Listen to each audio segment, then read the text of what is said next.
I'm joined today from Toronto by Canadian artist Ethan Platt. Ethan studied at the Ontario College of Art and Design, graduating in 2023 with a Bachelor of Fine Art with distinction in drawing and painting. Since graduating, he has won a number of awards and featured in media publications worldwide and exhibited in Canada and the United States. Perhaps the secret to Ethan's early success is his signature combination of old-school painterly technique and modern digital technology. His painting comes from the digital and is realized in the analog, oil and turpentine on stretched canvas. This movement is perhaps consistent with the contemporary condition of having a consciousness stretched across embodied and virtual spaces. Ethan, I guess this is a space that we all inhabit now. In fact, here I am sitting in rural Oxfordshire in the United Kingdom.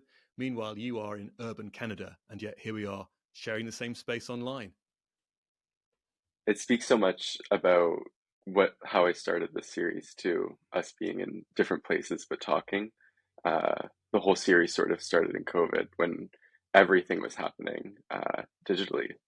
So yeah, I'm excited to be here. Thank you for having me. No, so it's a pleasure to be talking to you, Ethan. So your reference to COVID, of course, that really affected the time that you were at art school, didn't it? 100%. Yeah. It was I almost enjoyed it in a lot of ways because it was a challenge.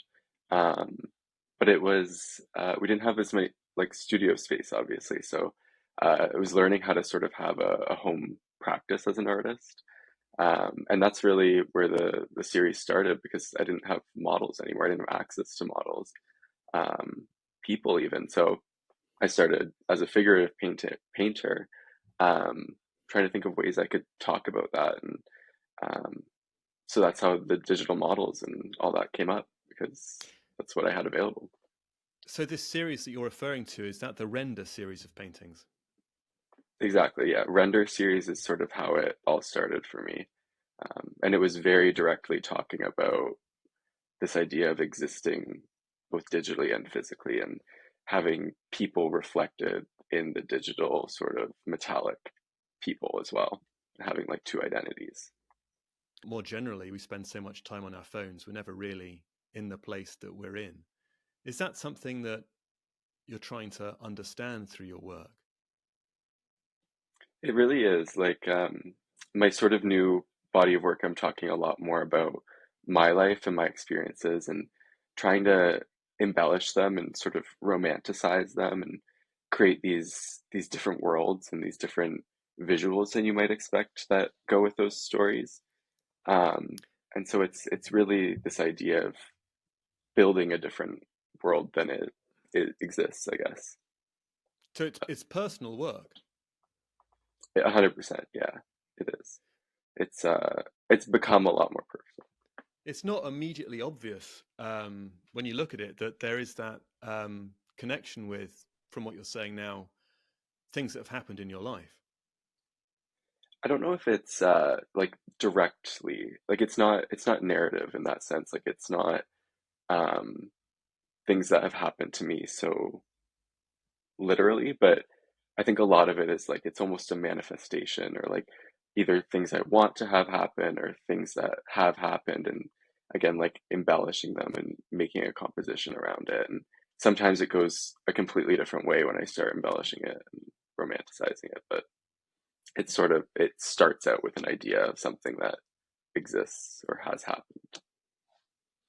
So the germ of your work is a personal thing, a personal memory, maybe an emotion or a feeling, and then it travels in its own direction.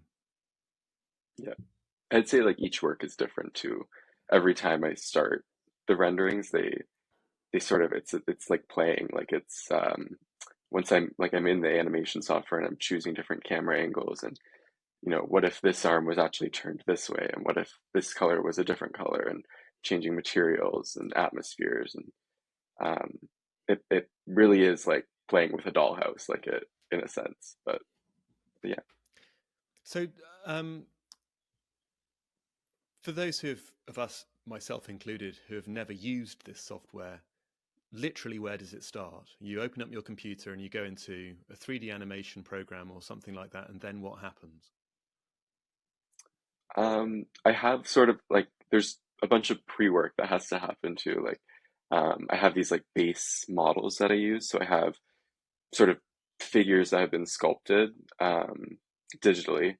And every time I open up the software, the first thing I'm doing is changing the faces, changing the bodies to be the way I want them to look. And then it usually starts with posing. So there's sort of all these bones or armatures in the sculptures that you can move around and position how you want.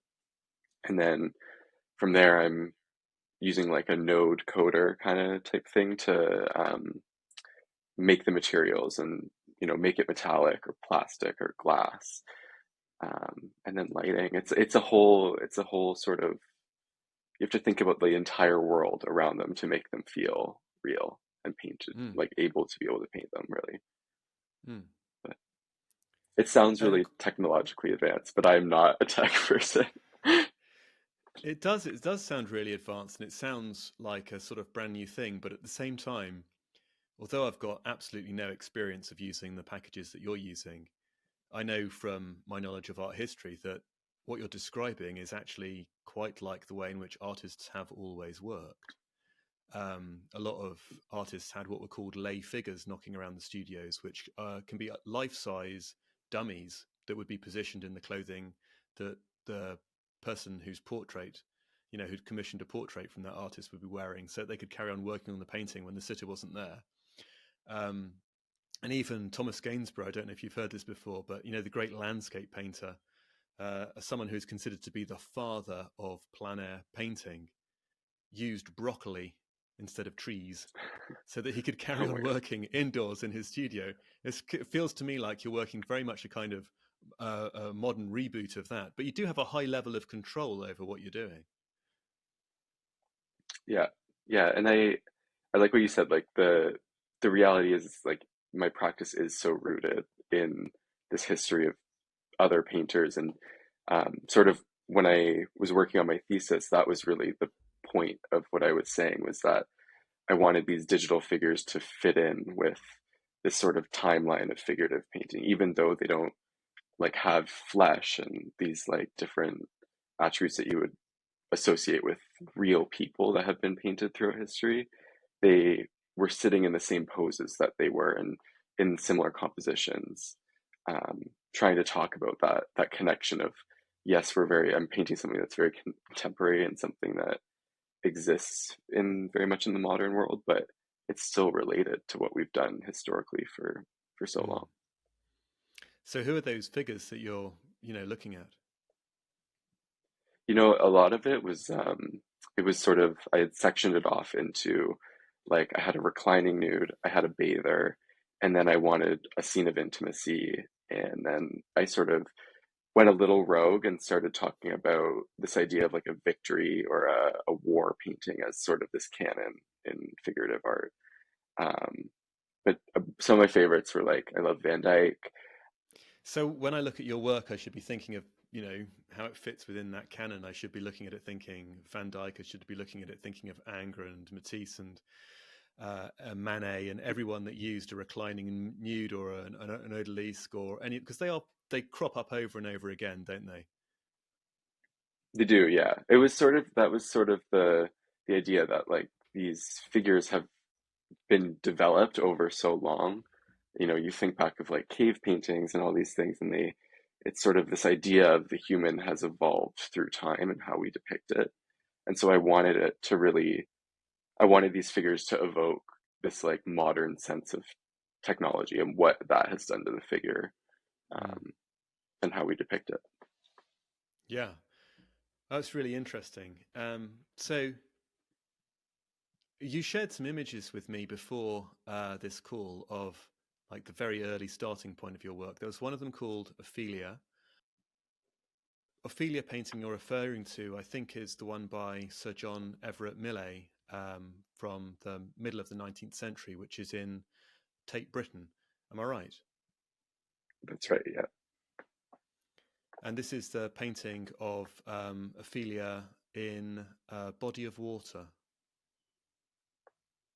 It is, yeah, and it's sort of she's sort of laying down and she has her hands sort of laying up and it's a very composed scene, but it's also it feels so natural in a sense. And I think that's really it related to the way that I want to make paintings look, where it's composed and it's artificial, and you can tell it's been thought after and labored, but it's Mm. also so natural and feels like it could be a scene that existed very physically. So Mm. And it's slightly unclear in that painting whether she's, to my mind anyway, whether she's already dead, whether she's drowned, or whether she's singing. She's in sort of a sort of in between kind of state. exactly. Yeah, like with her hands up and she sort of you're not sure. And so I think 100% there's something there where it's this in between state, which is also it really related to what I'm trying to say with my work, where it's sort of this in between of the digital and the physical and these two states of existence. Um, yeah, So the doomed figure Ophelia from Shakespeare's Hamlet, who drowns herself. So exactly. this is a figure that appears time and time again in art history, and you're having a go at that same subject now. But there's something very different about that image. It's Ophelia appears to be in a river of oil. Exactly, yeah. You know, it's funny because I named it Ophelia, and it obviously is referencing exactly what you said. Um, but it didn't start that way. And you know, when I said before that all these paintings are sort of exaggerations or like um, me embellishing on my own life, it's really about for me. It was about sleeping, and it was about this sort of um, like as much as it's death, it's also just laying in a river and it's this sort of calmness and stillness of it. And I've always loved that painting for it because it Mm, really like hones into this idea of just you see a figure laying down and they're sort of in water and there's this forest around them and it's very that. mm, And so I wanted the work to embellish and it started developing into from this sleeping scene into this world of Ophelia and this different story. And so that's kind of my process really. I don't know. It mm. it starts as just like a silly idea and then it starts developing into something that feels really real and robust. But yeah, Well, you say a silly idea, but you're working with recurrent theme within art, and I think you're touching on something quite profound there. That again, art is full of people that have been, thinking about the connection between sleep and death and mortality and what it means to be human. It feels like actually in your work you're using the digital as a space where we are currently rethinking the human condition. I agree with that. I think it impacts the digital has impacted people in so many different ways, both positive and negative. And so I think like how can we not talk about it as a like as a painter painting people, it has to come up. It's changed everything, right? Yeah. So Yeah, it has. So you're not just reflecting something that's good. Do you think you're contributing to the change? I don't know. I think I guess yeah, like, you know, um I guess like the way I paint has changed too, like the way I approach a painting, and I think that eventually changes the way other people think about a painting and the way other people um consider works. So I think yeah, I think it does every impact, everything you do has an impact. So Mm. yeah. So you start off with you use your digital lay figure, position the figure, determine the render, sculpt and compose online in this space, and you end up with that still image, like the still image of Ophelia. So what's going to happen next with that image? Because this is something you're working on right now, if I'm right. Yeah, yeah. Ophelia hasn't, I don't have the canvas. I haven't started laying down paint at all. So um it's still in development. That composition might also change over time too. It's really like there's usually 4 or 5 editions of a rendering before I really solidify it and start painting for it. So Ethan, once you've developed the source image, which itself is a labor of love by the sounds of things, what happens next? How do the paintings get made? I usually start with sort of stretching the canvas. So I have the stretcher bars and I'm, you know, stretching the canvas out and then gessoing it. So I do 3 coats of gesso, usually, sometimes 4. And then I'm laying it under painting. So sort of drawing in and toning the canvas with just a thin wash of oil paint. And then from there, I'm doing sort of a wet into wet painting method. I do maybe 1 or 2 layers of that, um, so that it develops depth and sort of body in the paint. And then from there, I'm laying on glazes and more layers. And then sort of I finish it all off with sort of these thick layers of highlights and try to, illuminate the painting with those. So yeah. Mm. And how long does it take to paint a painting like Float? Float was done, it was probably done in about like a month or so. It was a few layers, and the one thing as well is that the paintings change a lot throughout the layers. There's sort of this process of trusting what's going to happen. There's layers that, you think you ruined the painting and then you come back to it and it's the best painting ever. And so you sort of it's like this dichotomy of like going back and forth of you know messing it up, fixing it, fixing the mistakes, going back. And I think that's what creates depth in it, and that's what it's what's different between the painting and sort of the rendered image, is all those mistakes that have been corrected and sort of this physical quality to the painting. That's so true. It's like the magic really is in the mistakes when you're making a piece of art, and it's quite often it's the.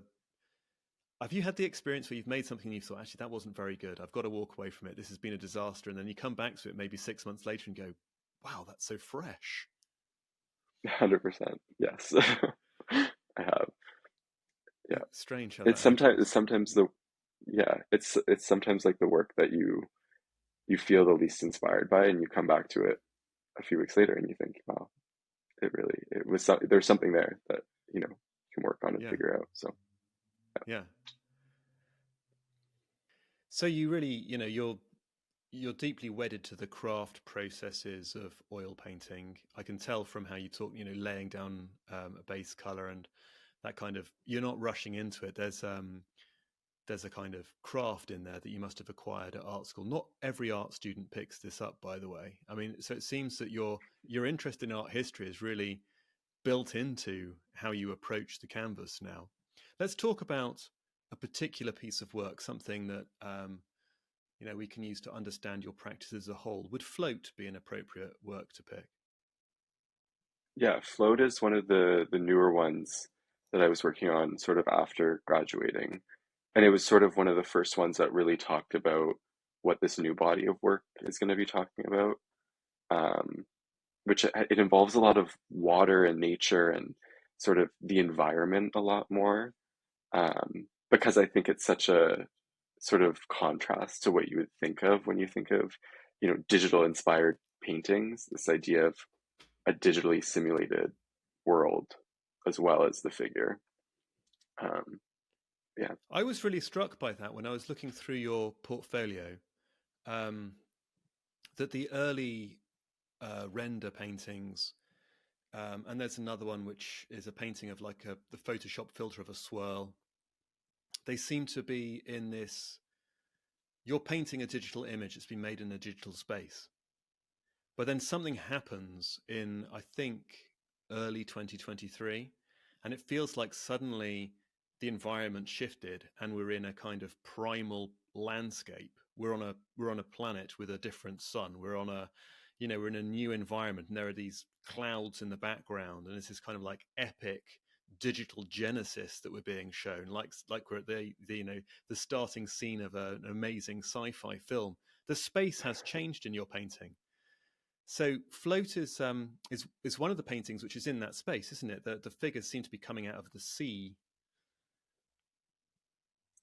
yeah, it was sort of this idea of, again, similar to Ophelia, where it was resting, and it was this sort of idea of contentness and contemplation. And but really it was starting as, like, my starting point from it was my summer and spending time at the beach and thinking about it's such a like it's a fun thing. It's just like um, I don't know.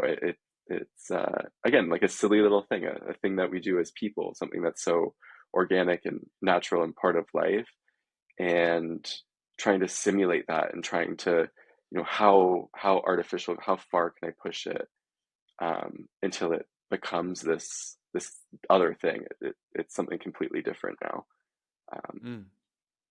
but I love looking at them and thinking, this is my starting point. This is something, if I was a different painter, I would just paint myself at the beach or paint someone at the beach. But I want it to be very composed and very um, changed over time. Mm. What do you hope your audience is going to take from a piece like Float? Because they're not going to have seen the whole journey. Obviously, they might in fact know nothing about you at all and just see the image. What do you hope they take away from it? I hope they get a sense of this idea of sort of the artificial quality of it, but also how real life is as well. I think that's something that I think a lot about with existing digitally as well. Um, is that it is simulated and it is so fake, but it's also so real, right? Like Mm. we're sitting in front of each other digitally, but we're also very real people and we're having very real conversations. So it's uh, that's I think ultimately what I'm trying to convey is that it's simulated and it feels very plasticky and fake and all this stuff, but ultimately it's also very real and it's I think that's what I'm trying to communicate with Float. But Do you think of your painting as being a space where your audience connects with you even though you're not there?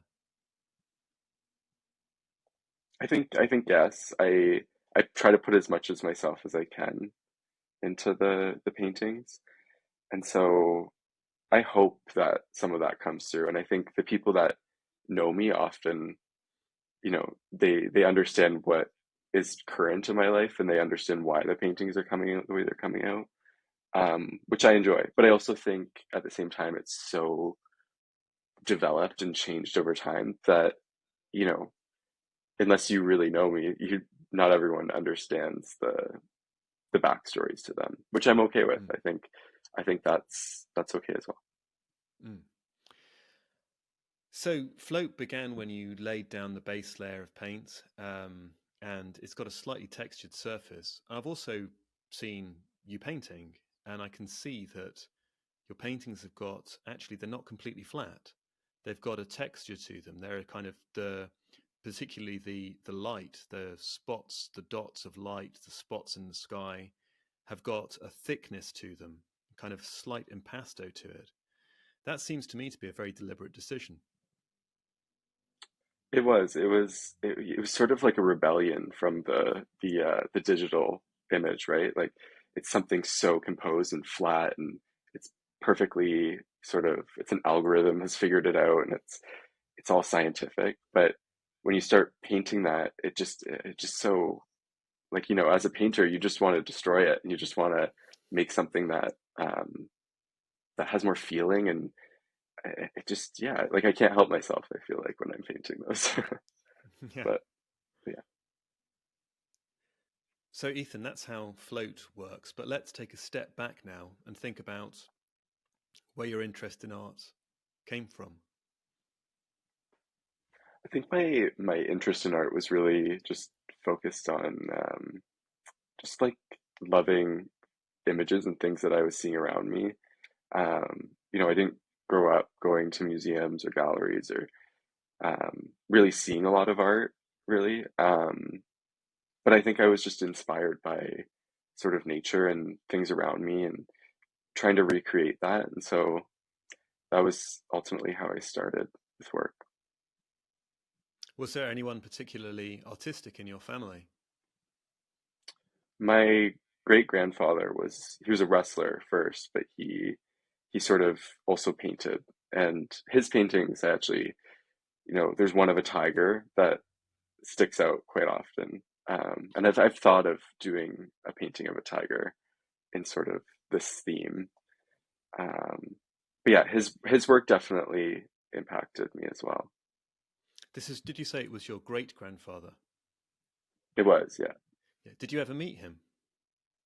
No, no, I never met him, but I think, you know, or you get to know a lot about people through seeing Mm. their paintings. You sort of understand the way they work, and it's funny. I some of the first paintings I ever made um, were made with his brushes and his paints. I still Oh, have some wow. of the brushes. I still use them. But yeah, That's great. That's amazing. And I bet they're really beautiful brushes with copper ferrules and animal hair. They're probably very good. they're pretty good. Yeah, they're some of my favorites. Take good Yeah. care of them. So you grew up with these paintings were they in the cottage that you described? They weren't. I don't think we ever had a physical one. Like I think they had been sold or something happened with them, but he had these prints, and so I was around the prints quite often. Um, but yeah, they were in my grandparents' house actually. So whenever I'd go over there, it was like a museum of his work, I feel like. That's amazing. It And was I guess fantastic. It that was great. having that example in your family of someone who's, a blood relative and who has worked as a professional artist is a kind of example to you, isn't it? I guess that made it easier for you to see yourself as an artist. Yeah, I don't know. Yeah, I don't think it laid out that it could be a career for me. Like it wasn't, I don't remember seeing his work and, everyone talking about his wrestling career was more the focus of it. But I agree, like, you see someone doing something they love and it sort of inspires you to continue doing what you love. And so, yeah.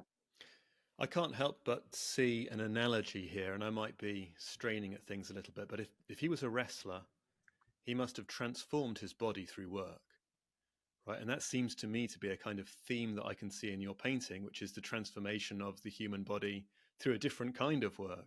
Your own paintings have got, these figures that seem augmented or merged with other figures or at the point of deliquescence or melting or kind of some kind of blissful union with another one in the painting called, I think, the kiss or kiss.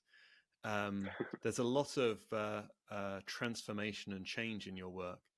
And I can't help but wonder if, in some ways, your great grandfather was also a model for that. Did you see photographs of him? I've seen photos of him for sure. Yeah, I had never thought about that, to be honest, but it makes sense. Yeah, it's um, it's something to think about for sure because it's true. And when I'm sort of sculpting the models and stuff, I am very much thinking about form and thinking about how I want them to look. And there is a connection there with sort of wrestlers and building your body up. And yeah, So, what was it that, where did your mad impulse to go to art school come from? Because it's not a I common think sense decision, is it? it's really not. Um, I think it was just sort of natural to me. It was like, you know, it was what I loved to do, and it was there was no other option really. It was I was going to art school, and so it was just picking the right art school for me. Um, but yeah, I didn't even really. By the time I was applying to schools, I was just it had to be art. Like there was nothing else. So I think you that's don't go absolutely into it right. if you have You another don't. option. You're so right, and I think that the only good reason for going to art school is because you have to go to art school. And if anyone Yeah, says to me, "I don't know if I should go to art school," my answer is, "Don't go to art school," because it's a yeah, hard road. it is. 100%. Yeah. So, you've done a lot in such a short period of time. What do you think is your biggest achievement to date? I actually think it's probably finishing art school and graduating. And they put on a graduate show at OCAD, and that was sort of my end goal with going there. I wanted to put on a really good collection of work and something that I felt very passionate about and true to. And so I spent the year figuring out what that was, and that was sort of three paintings, which were the reclining nude recliner, Goliath, and Bather were all on display, and then also Kisser, which was the gold ones. Um, but yeah, I think that's probably the proudest moment I've had. Just having developed this body of work in school and then being able to show it, and um, yeah, it felt very like resolved, and I sort of put a cap on art school. So that was a proud moment for me. And I guess that now the cap's off and you're working on something new. What are you working on right now? Yeah, right now, like the body of work I want to work on is sort of it's I guess it's still figurative, but I want it to also talk about the environment, and I want it to talk about this world that I'm creating. And I also want to focus more on bodies, I think. I've done a lot of portraits and a lot of faces in this style, but I haven't actually done a lot of full figures, and so that's something new that I want to work on. Um, but yeah, it's all in a sort of timeline of work. I don't want it to feel like this body of work, this body of work. It sort of all flows and it all goes together, and Mm, it's all talking about sort of one big idea, but through these little stories. And yeah, mm.